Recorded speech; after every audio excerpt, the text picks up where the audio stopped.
Сайн байцгаана уу эрхэм хүндэт үзэгчтэй.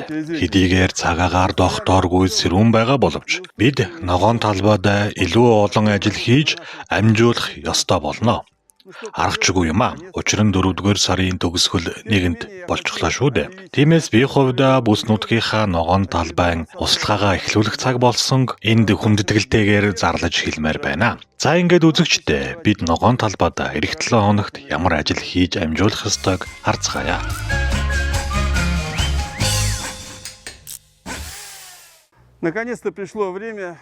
За ингээд бидний цэцэрлэгтээ ургуулж байгаа бүх төрлийн жимс жимсгний мод бутнуудад анхаарлаа хандуулах цаг ирлээ. Харин бөөрөлзөгний хувьд арай эрт байгааг би энд онцгойлон сануулж хэлье. За энэ бол 15 настай 2 алимны мод байна. Жил бүр жимсээ өгдөг манай бүрээдэд нутагшуулан гаргаж авсан Малинка болон Дубравинка сортын моднууд юм а. Өмнөх дугаараараа бид модныхоо навч болон бусад үлдэгдлийг нь цэвэрлсэн. Харин энэ удаад бидний хувьд үндэсийг хамгаалах тойргийнхоо арчилгааг хийх болно. Угтаа бол үндэс хамгаалах тойрог нь модныхоо саглаан ургасан мөчрийн хэмжээтэй байх ёстой. Манай талбайд зай баг болохоор би тийм том тойрог хийж чадаагүй. Бодоод үзэлдэ. 2-3 метрийн диаметртэй байх ёстой юм. Манайх бол 1.2 метрийн диаметртэй. Гэхдээ болоод л байгаа юм да. Энд нэг зүйлийг бас онцлож хэлье. Үндэснийхээ тойргийг хүмүүс шороогоор овоолоод хийчихдэг. Услахаар эвдрээд байдаг болохоор би та бүхэндээ ийм тусгай зориултын тойрог ашиглахыг санал болгомоор байна. Би 2 дахь жилдээ ашиглаж байна. Манад 3 төрлийн тойрог байгаа. Энэ энгийн тэгээд хээтэй. Өвлийг бол ажирахгүй давсан. Та бүхэн энэ тойрог лентийг авахыг хүсвэл лента бордюрная садовая гэдэг нэртэй. Миний гарт байгаа нь 20 см өргөнтэй. Гэхдээ 30 см өргөнтэй нь илүү дээр шүү. Учир нь 6-аас 7 см-ийг нь газарт ухаж суулгах хэрэгтэй болдог юм а. Газарт суулгахгүй бол ус лентний доогуур урсаад гарчдаг. Ганцхан услахтаа хүчтэй даралт усаар услаж болохгүй. Намуухан гойжуулан услаар хүрээгээ эвдэхгүй байх хэрэгтэй шүү дээ. За тэгээд альми моддыг цайруулан цагаанаар будсан байгааг хараарай. Өнгөрсөн жил би намар будаж байсныг та бүхэн санаж байгаа байх. Ингээд намар нь будчихаар өвлийн цагт нар өндөрт гарах үед модны холц хагарахаас сэргийлж өгдөг. Хагараагүй байгааг та бүхэн харж байгаа биз дээ. Физикийн хууль юм да. Шөндөө хасахгүй ч өдөртөө хасах 15 хэмийн хүүтэн байдаг болохоор модны холтос хагарах, цуурах гэд байх нь аргагүй шүү дээ. Бүрээдийн сортуудын хувьд хэдийгээр дисфертэй боловч ингэж урдчлан сэргийлэхэд мөн гэмгүй. Харин алтайн болон бус нутгийн сортуудыг заавал цайруулан будах хэрэгтэй гэдгийг санаарай. Өнөөдөр би жаахан нэмж будаад улам цайруулж өгөх болно. Ингэснээр зуны цагт наран цохиулах эрсдэл нь багасдаг юм а. Цайруулагч тусгай будагнуудын тухайд бол энэ байна. Садовая побелка гэдэг энэ будгийг найруулад л будчихна их амархан. Мөн гэрийн нөхцөлд хямд төсөр аргаар будсан ч болно. Шаврыг шохоотоо холиод будаг хийчихдэг. Ганц гэмн нэг тийм сааралдан өнгөтэй болчихдог юм. Тиймээс энэ тусгай будагч бодис нь тийм үнэтэй биш болохоор та бүхэн 1-2-ыг аваад моддынхоо их бие суурь хэсгийг нь будаад өгөөрэй. Моддынхоо их биеэс мөчр гарч байгаа хэсэг хүртэл нь будах. Мөн мөчрөө салаа мөчр гарч байгаа хэсэг хүртэл нь будах ёстой юм а. Хэдий ч нэ өндөрт будна, төдий ч нэ их талбайн холтсыг хамгаалж байгаа хэрэг шүү дээ. Тиймээс будгаа гамнах гэд байх шаардлагагүй дээ. Усалгааны тухайд бол манай бүс нутагт 2 чудаа цас их орлоо. Газар 20 см хүртэл гүндээ чихтэй байна. Ийм чихтэй байх үед услах гэд байх шаардлага байхгүй. Тэгээд ихэнх айлууд усныхаа хоолоогоо залгаагүй байгаа байлгүй дээ. Хортон шавж одоогоор гарч ирээгүй байгаа болохоор устгал ариутгал хийхэд эрт байна. Одоо харин та бүхэндээ моддоо хэрхэн бордох аргыг танилцуулъя. Би өөрөө гаргаж авсан ялзамгаа хөрстөө холиод бордоод хөрс болгочихсон байгаа. Энэ модонд гэхэд үндсэндээ 2% ийм бордоод хөрс нэмж өгөх хэрэгтэй болно. Ингэж бордож өгөх нь Хоёр талын давуу талтай. Эхнийх нь мэдээж хөрс өөрөө хар өнгөтэй байдгаас нарны гэрлийг өөртөө татдаг. Тэгэхээр бордоод хөрсний доод хэсэгт халуун дулаан очиж газар хурдан хэсэх болно. Тэгээд хэрэгтэй микроорганизмууд эрт амьорох юм л да. За мэдээж хоёрдугаарт нь энэ хөрсний нэмэлт тижэл айжмдаа бордоо болж тижэл өгөх болно доо. Тиймээс ялзамгаа ингэж ашиглаарай. Таны мод том бол 2%, харин жижигвтер бол 1% нэмээд өгөхөд тунч хэрэгтэй зүйл болно шүү.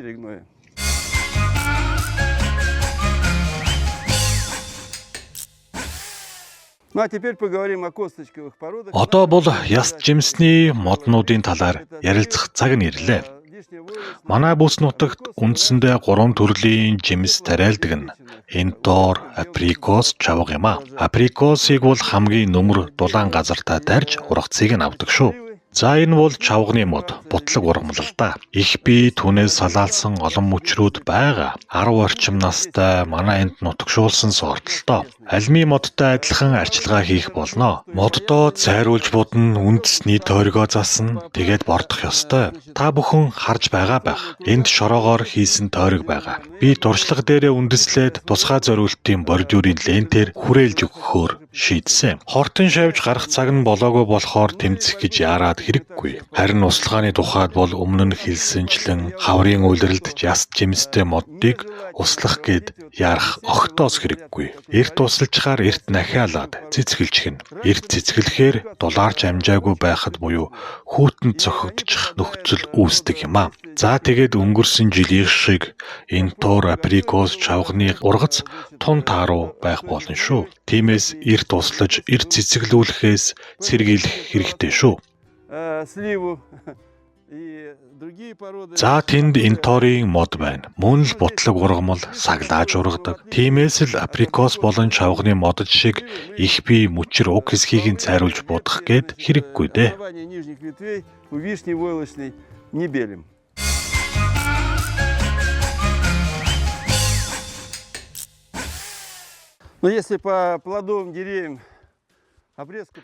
Яс жимсний моддын тухайд одоо дөнгөж дахиалж байгаа болохоор тайралт хийхэд хаагур нь таслах нь ойлгомжгүй байдаггүй юм а. Харин жимсний бутнуудын хувьд бол тайралт хийхэд яг тохиромжтой үе нь ирээд байна. Үхрийн нүдний мод маань тун сайхан харагдаж байна. 5 жил ургаж байгаа жимсээж сайн өгдөг моддоо. Мөчрнүүд нь өнгөлөг, нахианууд нь цухааж байна. Харин нахиан бөмбөлөг хэлбэртэй гарсан бол түүнийг гараараа түүгээд авчихаарай. Ийм бөмбийсэн нахианд хачиг өөрлөжих гээд байдаг юм а. Тиймээс та түүж аваад шатаах хэрэгтэй. Бутаа тойруулан ийм хүрээ хийж өгсөн мөчр унахаас сэргийлдэг юм а. Тэгээд үндэсний тойргоо зассан. Хагас хувин бордоод хөрс нэмж өгсөн. Услахааны тухайд бол мөн л эрт байгаа болохоор услах гээд хэрэггүй. За эцэст нь эрүүл чирийг үхрийн нүдний бут ингэж харагдах ёстой шүү. Вот так выглядит здоровый кус черной смородины.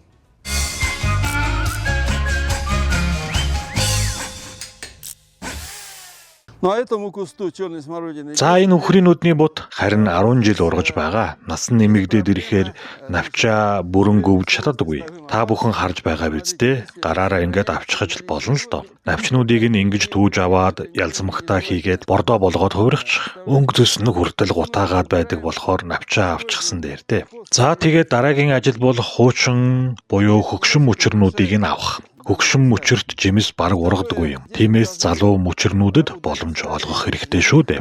Хөгшин мөчр нь ийм саарл өнгөтэй, харин залуу мөчр нь ийм шаргал тод өнгөтэй байдаг. Тэгээд сайтар харж байгаад хөгшин мөчрнүүдээс дастаж авна да. Авахдаа үндсэнд нь тултал тайрах хэрэгтэй. За би ийм мөчр тайраад авчихлаа. Гол нь харалжчихсан байна гэхээр хөлдсөн гэсэн үг. Ингэж тайрсан тайраагүй энэ мөчр нэгэнт үхчих байлаа. За тэгээд сайтар харж байгаа 10-аас дээш жилийн настай мөчрнүүдийг дастаад авчих. 3 хүртэл мөчр дастаж авсан ч болно. Хайрлах хэрэггүй шүү.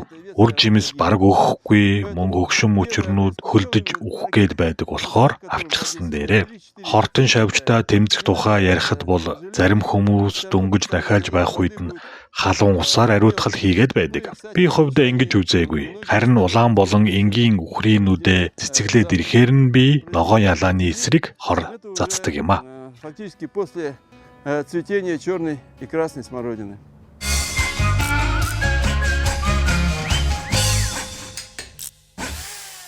При выращивании черной и красной смородины есть одна очень важная операция. Улаан болон энгийн үхрийнүүд ургуулах хамгийн чухал арга нь түшлэг тогтоох явдал юм. Би өмнө нь төмөр утас ашиглан хийсэн хүрээг харуулж байсан. Харин энэ бол үйлдвэрийн хуванцар тогтоогч. За алтан гартай манай иргэд энгийн аргач бодож олсныг нь энд бас дахин харуулъя. Зузаахан төмөр утас аваад үзүүрийг нь ингээд нугалж, тэгээд нарийн мөчрөөр холбоод түшлэг хийгээд тогтоогч болгочих байгаа нь энэ юм аа. Та төмөр утас худалдаад авч. Миний бодлоор бол манай ирчүүд бүгдээрээ ингээд төмөр нуглаад тогтоочих тэнхэлтэй байлгүй дээ. Ну а руки у наших мужчин всегда растут из нужного места.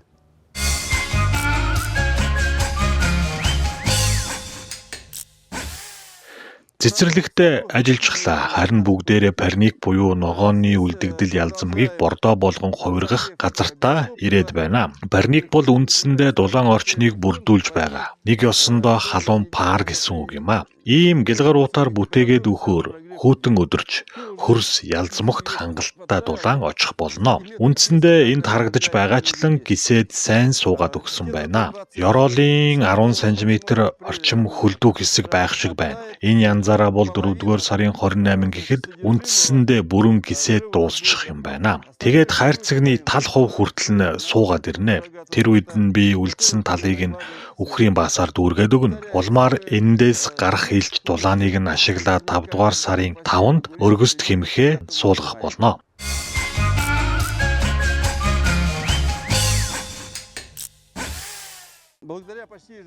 Өдөр болгон ялзмагт хөрсөө шигшиж хэрэгтэй газартаа ашигласны үр дүнд эрт ургацын ногоо тариалах мандлууд маань суларчглаа. Энэ мандлуудаа би сонгон сармис тариалах болно. Тариалахын өмнө хөрс, гисч, хөрсөнд микробиологийн урвалууд явагдаж эхлэх хэрэгтэй байдаг л да. Сонгон саримсаа 5-р сарын 5-нд суулгах байх. Магадгүй цаг агарын байдлаас хамаарч арай хожууш суулгах болцоо эрхийг ч мэдэхгүй юм аа. За шигшиж дууссныхаа дараа би юу хийх ёстой гэвэл бүрштэй орны дээд хэсэгт сайтар задарч ногооны үлдэгдлээс хөрс болж хувирсан хэсэг нь харагдаж байна. Харин энд бүрэн задарч ялзмагт хөрс болж чадаагүй үлдэгдэл нь харагдаж байна. Тэгэхдээ эдгээрийг жимсгний мод бордохдоо ашиглаж болно. Харин сайн хөрсөө үндсэн ногоо тариалах игнэндээ нэмээд хийчихээрэй.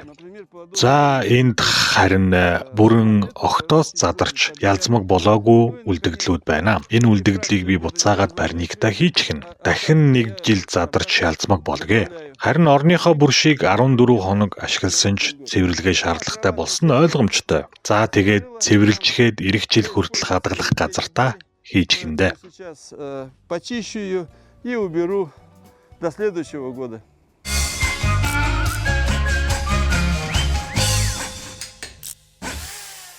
Обязательно заглянем в наши теплицы. Мэдээж бүгдээрээ хүлэмжиндээ анхаарлаа хандуулах хэрэгтэй шүү дээ. Үндсэн ногоогоо тариалахын өмнө завсрын ургамлуудаа тариалсан ч болно. Үндсэн ургамлууд болох чинжүү, улаанлол, баклажан тариалсан хүмүүрт баяр хүргэж амжилт хүсье. Эдгээр хүмүүс нь мэдээж халаагууртай хүлэмж ашиглаж байгаа хүмүүсээ. Гадаа цагаагаар дохтуургүй байгаа болохоор хүлэмжин доторх дулаанаар л баримжаалан одоохондоо ногоонуудаа суулгаарай гэж зөвлөх байна. Миний хувьд энэ 5 төрлийн ногоо суулгасан байгаа. Тэд маань ч сайн ургаж байна. Энд редиска, московский парниковый салатны навч, индуа сортын руккола, валнушка сортын хүнсний гичиг энэ жил би анхлан тариалж байна. Тэгээд шарлотто сортын сонгон ургуулж байна. Эндээс харахад 7 хоногийн дараагаас л би анхныхаа ургацыг авахаар харагдаж байна шүү.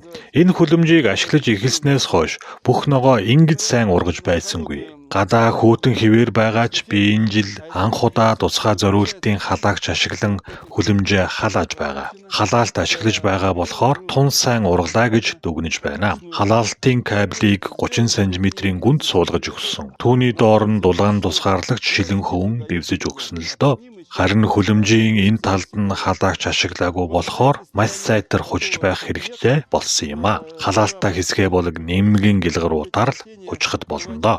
За За ямар арчилгаа хэрэгтэй тухайд бол цаг тухайд нь услаад хөрсийг нь сэрэгжүүлээд өгөх хэрэгтэй. Сэрэгжүүлэх явцдаа зэрлэг ургамлуудаа ч устгахчихна. Зэрлэгийг мөн гараараа түүсэн ч болно л доо. Хүлэмжийн энэ хэсэгт би соёолжнуудаа суулгачихсан байна. Энд экспедишн сортын сонгоны суулгацууд тун сайхан ургаж байгааг харж байна. Англин ингээд ийм аягнуудад суулгачихсан. 5 дугаар сарын 20-нд эндээс аваад гадаа талбайдаа суулгана. Том сайхан сонгоно жухам ийм л суулгацнуудаас би гаргаж авч ургуулж чаддаг юм а. Энд буюу хүлэмжинд ургуулж байгаа улаан лоолийнхаа суулгацыг энд авчирч хонуулж байгаа. Нэг ёсондоо орчиндоо дасан зохицох бололцоог нь олгож байгаа хэрэг юм а. Мөн энд булцууд петрушка, сельдерей, гадна талбайн улаан лоолын суулгацуудыг ургуулж байна. Энд хүүтэн доороос нь хайрч байгаа болохоор илүү сайн хучиж байх хэрэгтэй. 3-4 хэмтэй байхад энэ бүтээлэг бүх ургамлуудаа дулаахан хонуулж чадсан. Хэрвээ хасах 7-8 хүртэл хүүтрэх юм бол дахиад давхар бүтээлэг ашиглах болно. Энд байгаа хийсэн ном маань хуванцар болохоор хуванцраар дамжаад хөрсөнд хүүтэн оччихдаг юм. Услгааны тухайд хэлэхэд хүлэмжиндээ хонуулж ижил хэмтэй болгосон усаараа услах юм а. Магадгүй гадаа бүрхэг 5 хэмтэй байвал бүтээлгээ авах гэсний хэрэггүй. Тэртээ тэргүй гэлгарууд гэрлийг нэвтрүүлдэг учраас тэр шүү дээ. Харин 10 хэм хөрсөн өдөр бол заавал бүтээлгээ авах хэрэгтэй шүү. Цаг дулаарх хүртэл бүтээлгээ авч буулгаад ингэж ашиглахаас өөр арга бидэнд байхгүй. Ургамлуудаа хөлдөөхгүй байх л чухал шүү дээ. Холодной ночи мы, конечно, должны не заморозить наши растения.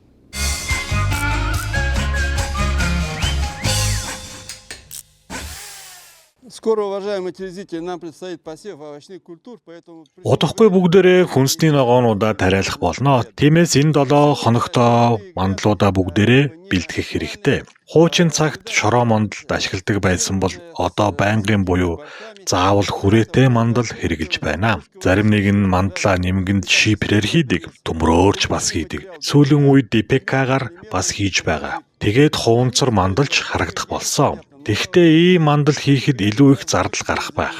Боломжийн бөгөөд экологийн хор нөлөөгүй модон хавтангаар хийх явдал юм а. Би өөрийнхөө ногоон талбайхаа бүх мандлыг ийм модон хавтангаар хийж өгсөн. Би 4-ийн болон 5-ийн банз буюу 4-өөс 5 см зузаантай банз ашигласан. Энэ нарс модон мандал болохоор 10 жилийн дараа аргагүй ялзарч муудлаа.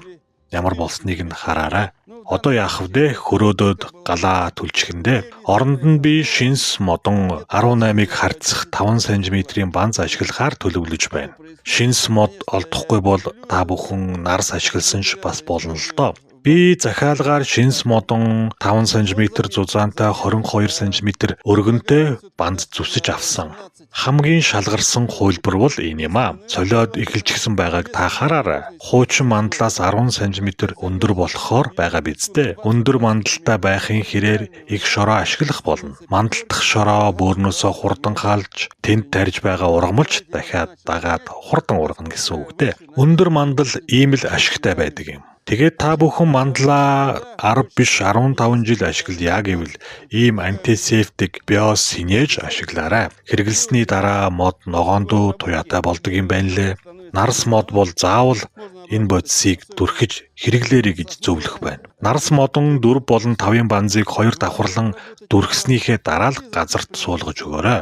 Шороо мандал нэгэнд үе өнгөрөөсөн болохоор байнгын мандал хийгээрэй. Мандал хийхэд ашиглах материал төрөл бүрээрээ байна. Тэгэхдээ модон мандал харахад хүртэл тааламжтай байдаг юм шүү. Постоянные стационарные гряды из любого материала. Но самое приятное, конечно, смотреть на гряды из деревянных досок.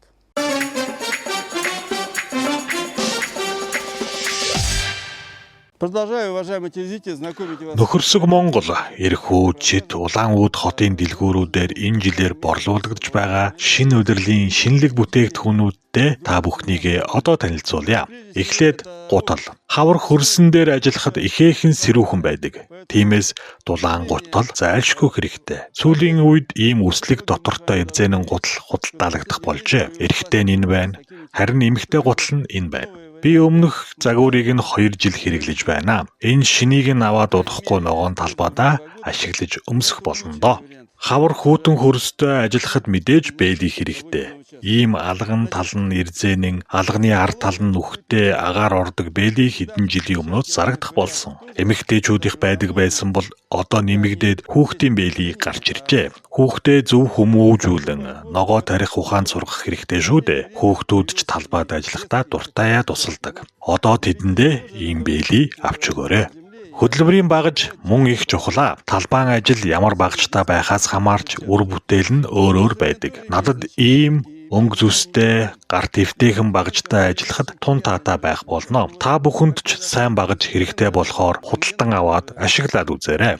Цэцэрлэг ногоон талбайд ашиглах маш олон төрлийн хөрөө байдаг. Энэ гэхэд эвхэгддэг бас боломжийн үнэтэй хөрөө байна. Зарим нэг мод бутныхаа мөчрийг хөрөөдөхөд эвтэйхэн байх болно. Энэ бүх бараа бүтээгдэхүүнийг манай нэвтрүүлгийн байнгын хамтран ажиллагч Виседля Домо дэлгүүрээс худалдан авах боломжтой шүү.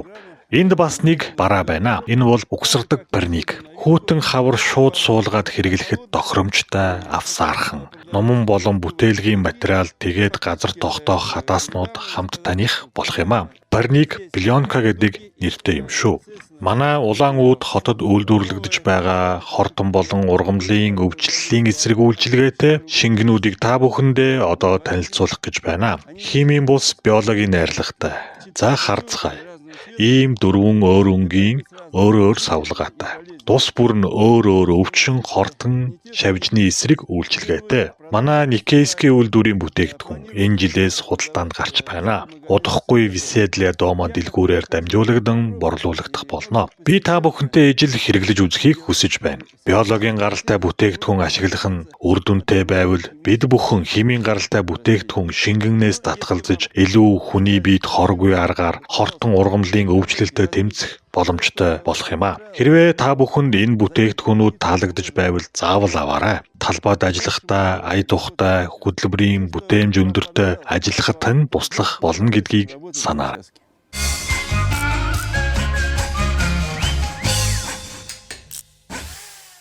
Өнөөдөр би та бүхэндээ бас нэгэн хүнсний ногооны тухай өгүүлэх болно. Энэ бол сонгон. Хүн төрлөختөн сонгоныг хүнсэндээ балар эртний үеэс л хэрэглэж эхэлсэн. Харин манай тооллын 4000 жилийн өмнөөс өөрсдөө тариалж ургуулж эхэлсэн байдаг. Орос оронд 1000 жилийн өмнөөс тарьж ургуулan хэрэглэх болсон байдаг. 12-оос 13 дугаар зуунд хурдцтай дарахсан. Төрлөх нутаг нь Төв Азийн уулархаг бүс нутаг юм аа. Тиймээс Казахстан, Узбекистан болон Төв Азийн бусад орнуудад ихээр ургадаг. Мөн ижил төстэй цаг агаарт ургуулж болдог хүнсний ногоо. Манай байгалийн бүс нутагт хэдэн зуун жилийн өмнөөс тариалж байна. Харамсалтай нь бүс нутгийн хэмжээнд үйлдвэрлэлийн аргаар тариалдаг үлдээ. Их хэмжээгээр тариалахад их хөдөлмөр арчилгаа шаардлагатай болдгоос л тэр л дээ. Химийн найрлагын хувьд 78% нь ус, 28% нь хуурай эслэг. Хуурай эслэгийн тал хувь нь сахар.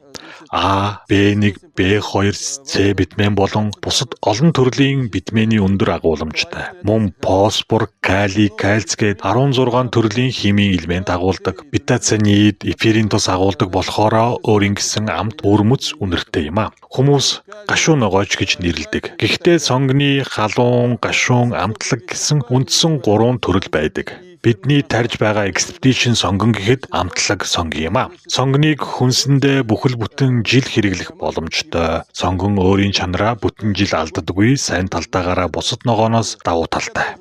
Бүх төрлийн хоол хийж идэхэд тохиромжтой. Тэгэхдээ түүхийгээр нь бараг хэрэглээд байдаггүй. Гашуун мөн чээж хорсогдог болохоор зарим хүмүүс сонгоныг түүхийгээр нь идэж чаддаггүй. Түүхийгээр нь салаадны орц болгон л хэрэгэлдэг. Чанж, хуурж болгосон байдлаар нь хэрэглэж 1000 гаруй төрлийн хоолнд хачир болгон ашигладаг. Дэлхийн бүх үндэстэн сонгон орсон хоолны жортой гэдэгт би хувьдаа итгэлтэй байна. Мөн сонгоныг дарж болон хатааж хэрэглэдэг. Сонгоны ангаах чадварыг хүн төрлөختөн эртнээс нээж олсон. Витамины агуулмж өндөртэй сонгоныг чих баам, вирусын гаралтай өвчнийг эмчлэхэд, ходоодны хүчил ялгаруулалтыг нэмэгдүүлэхэд хэрэгэлдэг байна. Бетацинидийн агуулмжтай учир цусыг ариутгаж өгдөг. Сонгоны хүний шүүсэн цусандх сахарын хэмжээг бууруулахад мөн ач тустай юм а. Тиймээс сонгоныг бүх төрлийн хоолох хүнсэндээ хэрэглэж байгаарай. Энгийн сонгон, улаан сонгон, цагаан сонгон мөн л ялгаагүй ач тустай. Монгол болон бүс нутгийн айл өрх бүр өөрийн ногоон талбайдаа тариалсан сонгоноор өөрийнхөө жилийн хэрэгцээг хангаж чадна гэдэгт би хувьдаа итгэлтэй байна. Та бүхэнд эрүүл энхийг хүсье. Своим луком репчатым на целый год. Будьте здоровы!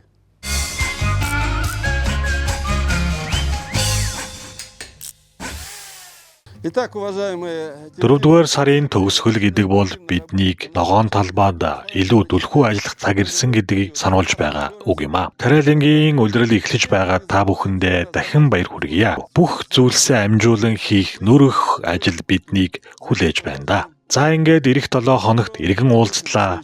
Баяртай үзэгчтэй.